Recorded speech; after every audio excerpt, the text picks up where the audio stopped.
Hello, in this video I'm going to show you how to reset camera in XIAOMI Redmi Note 9 Pro.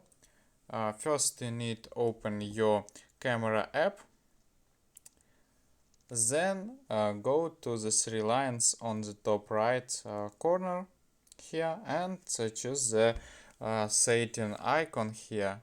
Select it and then scroll down. Here we must select the restore default setting and click OK. Wait and then click on the back arrow, and as can we see, will come to your camera and click on the allow button and click on the OK button. And this all we reset camera all in XIAOMI Redmi Note 9 Pro. This all. Goodbye.